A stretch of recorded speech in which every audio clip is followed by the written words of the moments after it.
तुम बहुत अच्छे हो। ठंड अपने पूरे यौवन पर थी। अभी रात के 8 बजे थे, लेकिन ऐसा लगता था कि आधी रात हो गई है। मैं अंबाला छावनी बस स्टैंड पर शहर आने के लिए लोकल बस की इंतजार कर रहा था। जहां मैं खड़ा था उससे कुछ ही दूरी पर 2-3 ऑटो रिक्शा वाले एवं टैक्सी वाले खड़े थे। मुझे वहां खड़े हुए लगभग 20-25 मिनट हो चुके थे, लेकिन बस थी कि आ ही नहीं रही थी। खड़े खड़े ठंड के कारण मेरी देह अकड़ने लगी थी।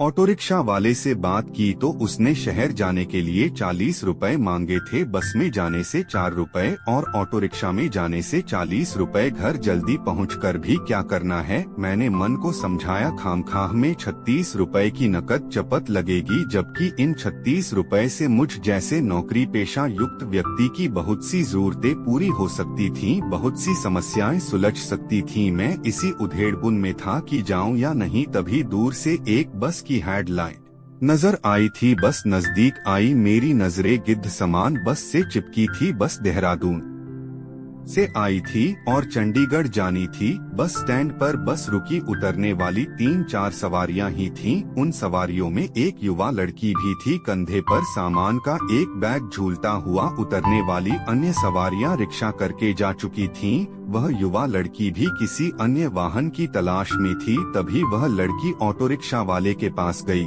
बोली, भैया अंबाला शहर के लिए कोई बस। वाक्य उसने अधूरा छोड़ दिया था। ऑटो रिक्शा वाले ने उसे ऊपर से नीचे तक निहारने के बाद कहा, इस समय कोई बस नहीं मिलेगी, ऑटो रिक्शा में चलना है तो कितने पैसे लोगे। उसने पूछा 40 रुपए। यहाँ से कितनी दूर है, उसने फिर पूछा।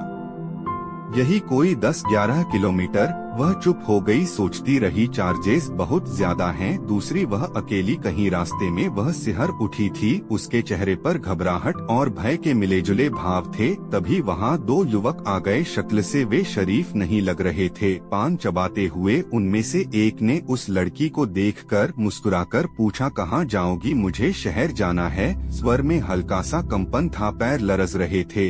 हम छोड़ देंगे। दाढ़ी वाला दूसरा युवक मुस्कुराया, आंखों में अजीब सी चमक लिए हुए।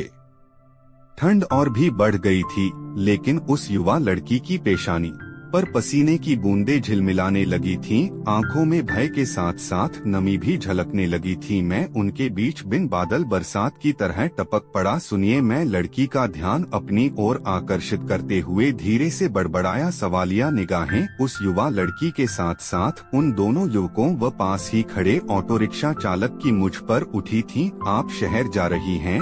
न जानते बूझते हुए भी मैंने एक प्रश्न किया था। उस लड़की ने गर्दन हाँ में हिलाई। चेहरे पर अब भी खौफ था। मुझे भी शहर जाना है। अगर आप मेरे साथ चलना चाहो तो। न जाने कैसे ये शब्द मैं उससे कह गया था। मन में डर भी था कि कहीं वह लड़की मुझे गलत न समझ ले। डर उन तीनों से भी था जो वहाँ खड़े थे। मुझे उस युवा लड़की से बातें करते देख वे तीनों वहाँ से सटके थे। मैंने भी राहत की सांस ली। मेरे प्रश्न के उत्तर में वह मेरे पास खिसक आई। उसका पास आना उसकी स्वीकृति का सूचक था कि उसे मुझ पर विश्वास था। बस अभी भी दूर दूर तक नजर नहीं आ रही थी। आप कहाँ से आ रही हैं? मैंने पूछा। मेरठ से, संक्षिप्त सा उसने उत्तर दिया। शहर कहाँ जाना है? मैंने फिर प्रश्न किया। मैं मेडिकल हॉस्टल में रहती हूँ, वह बोली। कुछ देर मैं चुप रहा, क्या बात करूँ यही सोचता रहा। फिर मैंने कहा, आपको दिन में आना चाहिए था या फिर किसी को साथ लेकर। वैसे पापा ने आना था, मगर उनकी तबीयत अचानक खराब हो गई। वह मजबूरी बताते हुए बोली, तो किसी और को साथ मतलब? भाई घर में छोटा भाई व छोटी बहन ही है, इसीलिए। फिर भी मैं समय से ही चली थी, लेकिन सहारनपुर में बस स्टैंड पर चालकों ने पहिया जाम कर दिया था। शायद किसी पैसेंजर से झगड़ा हो गया था, अन्यथा मैं सायं को ही यहाँ पहुँच जाती। उसने अपनी बेबसी व मजबूरी झलकाई थी। बस तो नहीं रही क्या? आप मेरे साथ ऑटो रिक्शा में चलना पसंद करोगी? किराया आधा आधा कर लेंगे। मैंने व्यावहारिक बनने की कोशिश की इससे पूर्व कि वह कोई जवाब देती। वही दोनों युवक एक मारुति में नजर आए। उनमें से एक उस लड़की को देखकर चिल्लाया, अंबाला शहर, अंबाला शहर। मेरा दिल तेजी से धड़कने लगा था और शायद यही हाल उसका भी था। उसकी हालत देखकर अंदाजा लगाया जा सकता था कि वह किस कदर भयभीत हो उठी थी। मैं कोई फिल्मी हीरो नहीं था कि उन दोनों का मुकाबला कर सकता, पर साथ ही मुझे साथ खड़ी लड़की का ख्याल आया। आज संदेह इस लड़की के सितारे गर्दिश में हैं, इसके साथ आज कुछ भी हो सकता है। अगर मैं न होता तो शायद यह उनके साथ चली जाती, और फिर मैं कल्पना मात्र से ही सिहर उठा। तभी बस आती नजर आई। लगता है बस आ रही है, मैंने उस युवा लड़की से कहा। नजरें आ रही बस पर टिकी थीं, बस आकर रुकी थी। मैं बस में चढ़ा, मेरे पीछे वह भी चढ़ी थी। मैंने 2 टिकट शहर की ली, उसने टिकट के पैसे देने चाहे थे, मैंने मना कर दिया। अजनबियत की पारदर्शी दीवार हम दोनों के बीच गिर चुकी थी। हम दोनों साथ साथ बस में बैठे थे। मैं उससे इस कद हट कर बैठा था मानो मुझे या उसे छूत की बीमारी हो, या फिर उसके कोमल मन पर इस धारणा को पक्की करने की ललक में था कि मैं कोई गलत युवक नहीं हूँ। मैं ऐसा क्यों कर रहा था, यह मेरी समझ से बाहर था। क्या मैं उसकी ओर आकर्षित हो रहा हूँ? मेरे पास इस प्रश्न का उत्तर नहीं था। आप क्या करते हैं? उसने अचानक मुझसे सवाल किया। मैं उसकी ओर देखते हुए चौंका। बोला, सरकारी नौकरी में हूँ, साथ ही लेखन से जुड़ा हूँ। बेवजह मैंने अपने लेखन की बात कही, शायद उसे प्रभावित करने के लिए।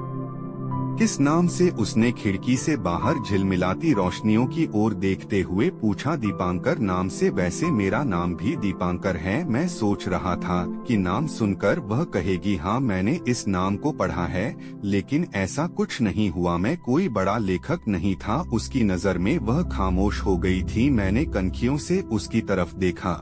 वह सुंदर थी, बेहद सुंदर। उसकी सादगी दिल में उतर जाने वाली थी, सीधे ही एक सुकून पहुंचाने वाली। आप मेडिकल हॉस्टल में? मेरी बात का आशय समझ। वह बोली, जी मैं नर्स की ट्रेनिंग ले रही हूँ। तब तक हमारी मंजिल तक बस पहुँच चुकी थी। मैंने उससे धीमे स्वर में कहा, आओ दरवाजे के पास चलें।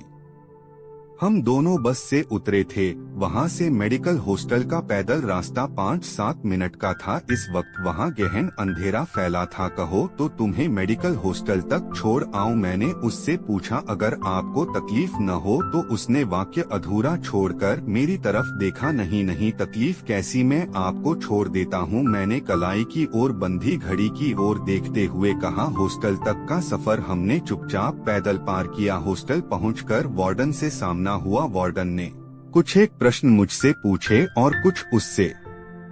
वार्डन के सामने ही उसने मुझसे मेरा पता पूछा था। मैंने उसे पता लिख कर दिया। वार्डन ने मुझे घूरा था। बोली, आप इसे पत्र लिखेंगे?